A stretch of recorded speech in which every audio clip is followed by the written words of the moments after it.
ചേർക്കുന്നവരാണ്. ഒരു ബന്ധങ്ങളെയും അവരായിട്ടവർ മുറിച്ചു കളയുന്നില്ല. സർവബന്ധങ്ങളെയും അവർ ചേർക്കാനാണ് അധ്വാനിച്ചുകൊണ്ടിരിക്കുന്നത്. എന്താണ് അതിനവരെ പ്രേരിപ്പിക്കുന്നത്? ഏത് ബന്ധങ്ങൾ ചേർക്കണം, ഏത് ബന്ധങ്ങൾ മുറിക്കണമെന്ന് കൃത്യമായ അളവുകോലും മാനദണ്ഡവും അല്ലാഹുവിന്റെ യഥാർത്ഥമായ അടിമകൾക്കുണ്ട്. കാരണം അവർ വയഖ്ശൗന റബ്ബഹും, അവരുടെ റബ്ബിനെ മാത്രമാണ് അവർ ഭയപ്പെടുന്നത്. ഈ രംഗത്ത് അബദ്ധങ്ങളും പരാജയങ്ങളും സംഭവിച്ചു കഴിഞ്ഞാൽ തനിക്ക് എത്തിച്ചേരാൻ പോകുന്ന മാരകമായ ശിക്ഷയെയാണ് അവർ ഭയപ്പെടുന്നത്. വയഖാഫൂന സൂഅൽ ഹിസാബ്, ഏറ്റവും മോശമായ വിചാരണയും അതുമായി ബന്ധപ്പെട്ട നരകശിക്ഷയുമാണ് അവർ ഭയപ്പെടുന്നത്. ആ മാനദണ്ഡത്തിന്റെ അടിസ്ഥാനത്തിൽ നമ്മോട് അല്ലാഹു ഏറ്റവും കൂടുതൽ വിളക്കി ചേർക്കാനും നിലനിർത്താനും പറഞ്ഞ ബന്ധങ്ങളിൽ പരമപ്രധാനമായതാണ് നമ്മുടെ മാതാപിതാക്കൾ.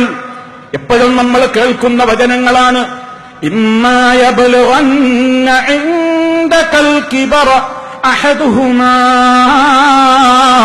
ഔ കിലാഹുമാ ഫലാ തഖുൽ ലഹുമാ ഉഫ്ഫിൻ വലാ തൻഹറുഹുമാ വഖുൽ ലഹുമാ ഖൗലൻ കരീമാ واخفض لهما جناح الذل من الرحمة وقل رب ارحمهما كما ربياني صغيرا. ഏതൊരു ഗ്രന്ഥത്തിന് സ്നേഹിച്ചുകൊണ്ട് നമ്മൾ ഒരുമിച്ച് കൂടിയിരിക്കുന്നുവോ ആ മഹനീയമായ ഗ്രന്ഥത്തിൽ സൂറത്തുൽ ഇസ്രായിലൂടെ സർവപിതാക്കളുടെയും മനസ്സിന് തണലേകുവാൻ, സർവമാതാക്കളുടെയും മനസ്സുകൾക്ക് കുളിര് പകരാൻ അല്ലാഹു ലോകത്തോട് പറയുകയാണ്, ഒരു രക്ഷിതാവും വിഷമിക്കാൻ ഇടവരരുത്, ഒരു ഉപ്പയും ദുഃഖിക്കാൻ ഇടവരരുത്, ഒരു ഉമ്മയും പ്രയാസപ്പെടാൻ ഇടവരരുത്. കാരണം മക്കളെ, ഉപ്പയെയും ഉമ്മയെയുമൊക്കെ ആരോഗ്യമുള്ള സമയത്ത് അവരുടെ തണലിലാ നിങ്ങൾ ജീവിക്കുന്നത്. നിങ്ങളന്ന് കുഞ്ഞുങ്ങളാണ്, നിങ്ങളന്ന് പ്രായം കുറഞ്ഞവരാണ്, നിങ്ങളന്ന് ശേഷി കുറഞ്ഞവരാണ്. നിങ്ങൾക്ക് ശേഷി കുറഞ്ഞ, നിങ്ങൾക്ക് വളരെയേറെ ആവശ്യങ്ങളുള്ള ഒരു കാലഘട്ടത്തിൽ നിങ്ങൾക്ക് താങ്ങും തണലുമായി നിന്നവരാണ് നിങ്ങളുടെ മാതാപിതാക്കൾ.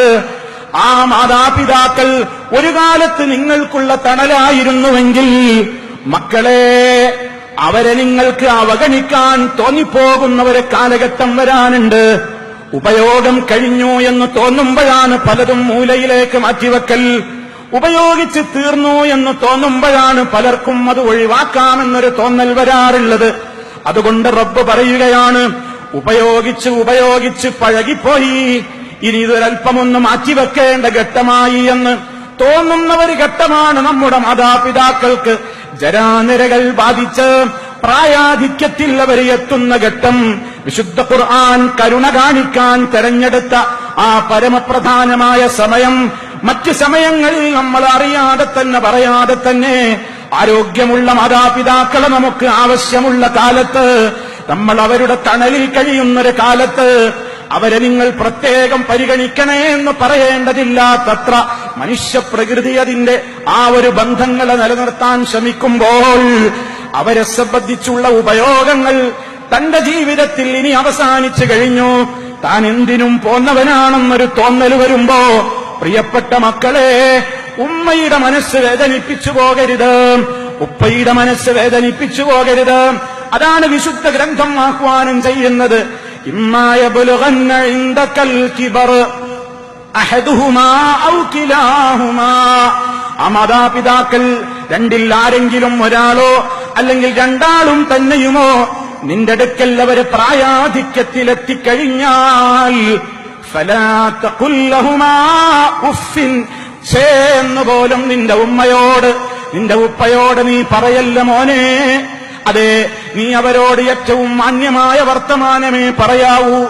അവരുടെ ചിറകുകൾക്ക് കീഴിലാ മോനെ ഇത്രക്കാലം നീ വളർന്നത്. മക്കളെ, ഇനി അങ്ങോട്ട് നിങ്ങൾ എന്ത് ചെയ്യണം?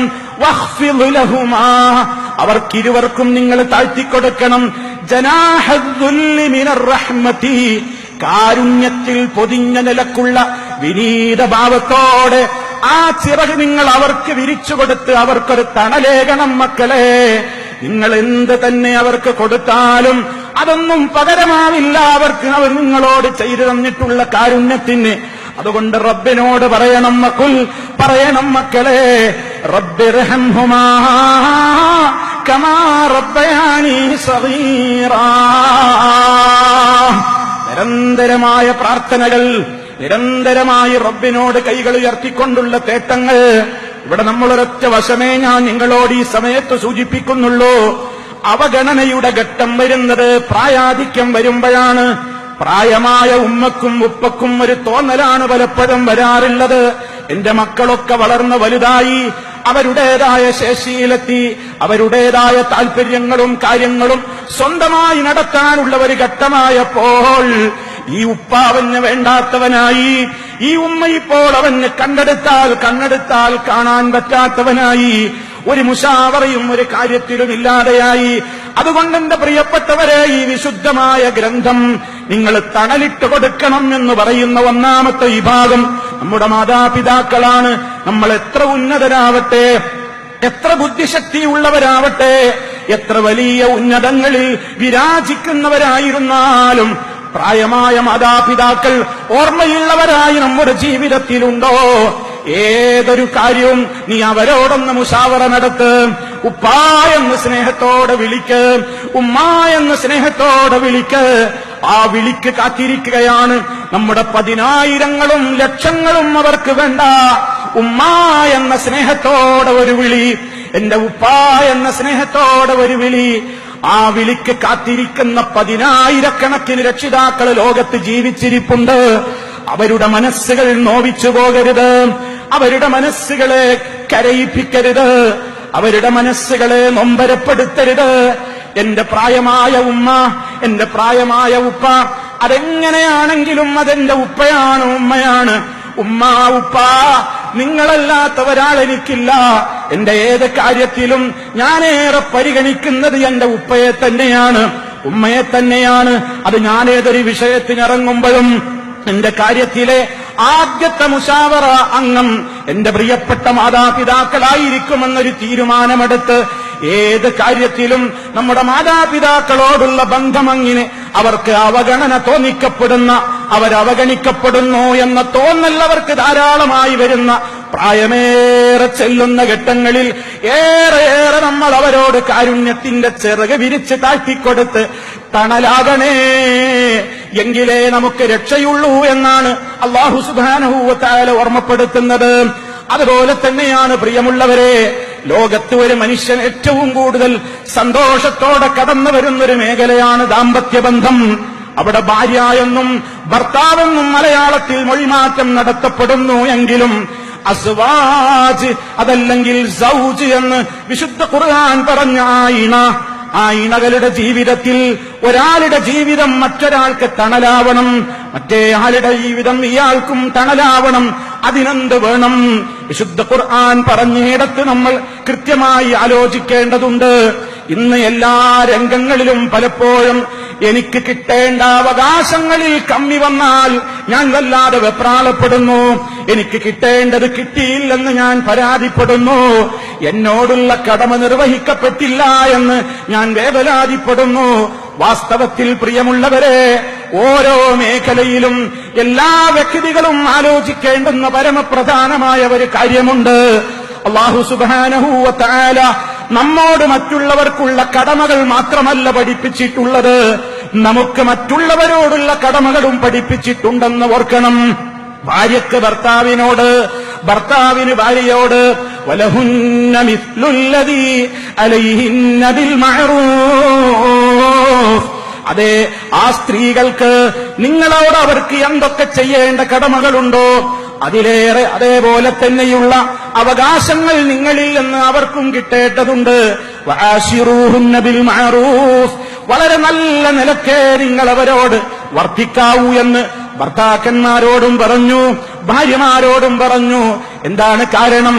ആ ജീവിതത്തിൽ പരസ്പരം തണലുകളായി മാറിത്തീരണമെങ്കിൽ വിശുദ്ധ ഖുർആൻ പറഞ്ഞു, നന്മയിൽ വഴിമുടക്കുന്ന പലരും നിങ്ങളുടെ മുമ്പിൽ, നിങ്ങളുടെ രക്ഷിതാക്കളിൽ, ആ രക്ഷിതാക്കളോട് ഓർമ്മപ്പെടുത്തി നിങ്ങളുടെ മക്കളിലും അതുപോലെ തന്നെ ഇണകളിലും, ഇന്ന മിൻ അസ്വാജിക്കും വഔലാദിക്കും അദുവ്വൻ ലക്കും ഫഹ്ദറൂഹും, നിങ്ങൾക്ക് ശത്രുക്കളുണ്ട്, നിങ്ങൾ വിചാരിക്കുന്ന രൂപത്തിലല്ലാതെ നീങ്ങുന്നവരുണ്ടായേക്കാം.